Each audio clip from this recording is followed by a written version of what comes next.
Ladies and gentlemen, welcome to It's Rainmaking Time. It is St. Patrick's Day today, and I'm going to do a show, not on St. Patrick's Day, though. I'm going to do a show on something that happened yesterday as I was driving home from walking my dog, Danny.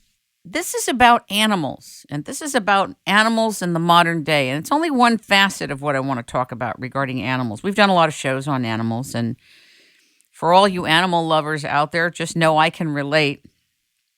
But something's been bothering me for many years. There's a lot more dead animals on the streets than I've ever seen before. There's probably more people in the country. There's probably more people driving. And one of the things I have an issue with that I think we should all look at is when an animal is hit, a lot of people continue to drive by and go on about their day. They don't want to stop. They don't want to try to rescue the animal. They don't want to try to help the animal. A lot of people say, oh, the animal will bite. But there's always something that you can do if an animal's been hit and you're present.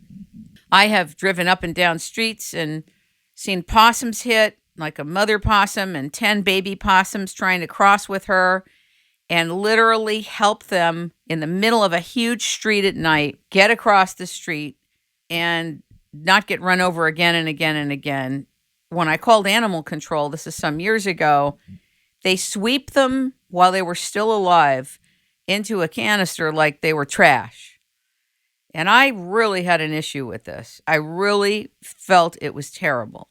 I understand the part about what could they do, but don't sweep them like they're trash. They were still alive. They just threw them in a bag. So I think animal control needs major training about not looking at pets and animals that are out there as all poisonous, horrible things that have to be disposed of. I think there's a humane way to do it. I'm not sure that I saw that some years ago. Yesterday, I drove home, and there was a cat in the middle of the street. It was a side street, not very busy, but I watched a couple of people just drive by it, literally drive by it, and obviously, as I drove by and looked, there was fresh blood there.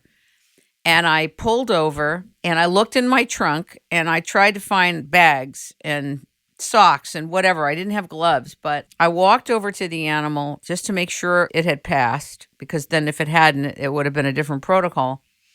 I couldn't lift it alone and get it into the bag. All I had was a sock. And it's a weird feeling when an animal has passed and there's blood everywhere and stuff everywhere. I just didn't want to get it on my hands. And I called this woman over who was driving, a young Asian woman, very sweet. She came out of her car. I said, could you help me just hold this bag and I'll lift the animal into the bag, et cetera. Somebody hit it and I don't want it to get run over again and again. And she did. She was very gracious. I asked her if she could call the Humane Society, and she did. And I took the bag with the cat that had passed, put it in my car, and went home and waited for their call. I brought the animal in. I put the bag with the animal in it in my bathtub. But before I did that, we have this wishing well here. So I went to the wishing well. I did prayers and I did a little ceremony for this cat. This cat, who knows, it could have belonged to somebody. It probably had family, etc. It's a spirit. It's here. It's on earth. And it got taken down by what? By modernization. And either someone didn't see it or they did see it and they didn't care. And my hit on it is somebody didn't see it, but once they knew they hit it, they couldn't deal with it. And I really want to invite people listening that if you ever hit an animal on a side street, not a major street where if you get out of your car, you could get hit, but if you're on a side street, pull over, call the Humane Society or call somebody and be with that animal. Even if it's 15, 20 minutes, it's probably going to die. Sometimes it won't. Depends how bad it's hit. But don't let it get run over again and again and again and again and again. There's always a call of what to do. And this is the humane thing to do, I think, because a lot of these animals that are being hit, they're stuck in the midst of modernization where we're all going fast. People are still on their cell phones and they're still not paying attention. They're still texting in their car. And sometimes, even if they're paying attention, an animal runs out in front of the car and they're hit. And it's terrible. And the person feels terrible and the people in the car feel terrible and they run. I mean, people hit people and run.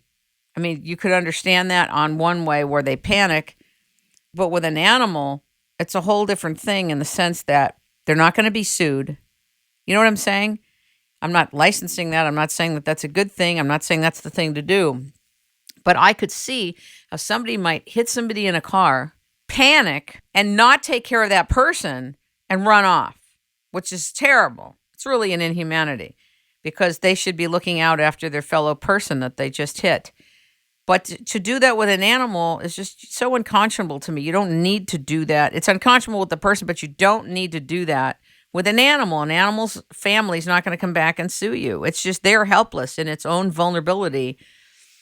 And anybody that's hit is vulnerable. So I also think there's another thing about acting like the animal's not laying there in the street, either suffering or dead, and driving by it like it's no big deal. And discounting it, saying, well, there's nothing I could do about it. You know what? There is something you can do about it. There is something. And here's what I want to recommend. And this is if you're a humanitarian. This is if you're an animal lover. This is if you're a lover of the earth. This is if you consider yourself somebody who is a steward and really wants to make this world a better place, is care. And so for all you people who are driving, have plastic bags in your car. Have 2 to 3 dozen plastic bags always there in your car. Have gloves, plastic gloves. Just have it. I mean, you should have water and other things too. But in case of an emergency, it's a great thing to have. And if, God forbid, there's an animal that's been hit and has died, or eventually an animal is going to die, etc., you can help remove that animal from being run over again and again and again.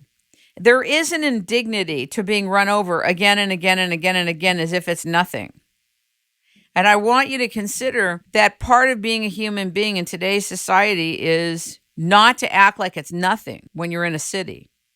I mean, I understand if you're on a road that you're going 70, 80 miles an hour, or 65 miles an hour, and you hit a deer, you may be going too fast. Your car may be damaged.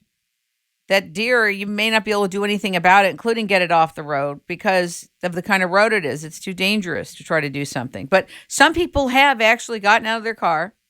They killed a deer. They waited till it had died, and they moved it off the road, which I think is great. It happens. There's a lot of things that happen. It's not anybody's fault. But when you're in a modern city and you see something dead in the road, I don't care if it's a squirrel, a possum, whatever it is, I think we have a moral obligation to take it off the road. And the question of disposal is, if you have your bags in your car, you can always tie that up. You know, what I did is I put the animal in the back of my car, on the floor, in the bag, opened all the windows, drove home, brought it up to my bathroom, opened the windows, and waited for the Humane Society to come. There's just something I thought about it, about doing that. And actually always being prepared so that we're not saying in this civilization that we're uncivilized, that we don't care, that we're so disconnected that we can allow an animal and the animal kingdom, which is part of us, to lay there dead in the middle of the road and get run over again and again and again because it's inconvenient for us to do anything about it. We don't have the time. We don't want to deal with it. Not our problem, or we didn't hit the animal, so we don't have to deal with it. There's something about this that's very important in terms of community and in terms of the human family. And I just thought about it yesterday. I could not drive by that cat that was all bloodied and laying there, had just been hit. It must have just died because the blood was still very red, fresh.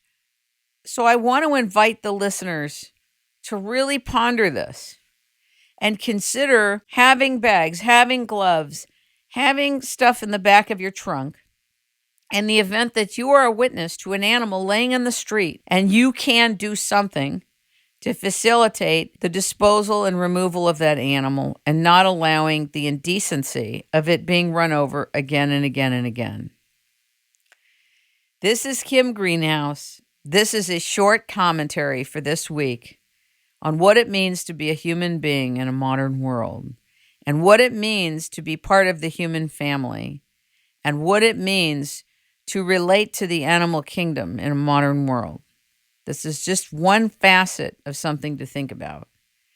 Please enjoy the shows. We have Dr. Joseph Resnick coming up to talk about outer space. We have also the chairman of Gold Money, James Turk, coming up. For those of you who are interested in the role of gold and the economy, he is probably one of the sharpest, most clear stewards in this area.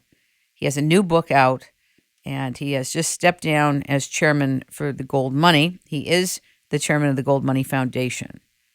Thank you very much for listening. Please feel free to like us on Facebook, to put your comments not only there, but on YouTube, on itsrainmakingtime.com. Also, feel free to tune in to iTunes, where the show also is distributed. And if you like the show, feel free to donate. We have advertising available, banner ads, and we also have voice ads. If you'd like me to produce a voice advertisement for you, feel free to call 626-398-8652. If there's anything the Rainmaking Company can do for you, please feel free to call us. And thank you very much for listening. We hope this has been something poignant to ponder of the modern day. Thank you very much.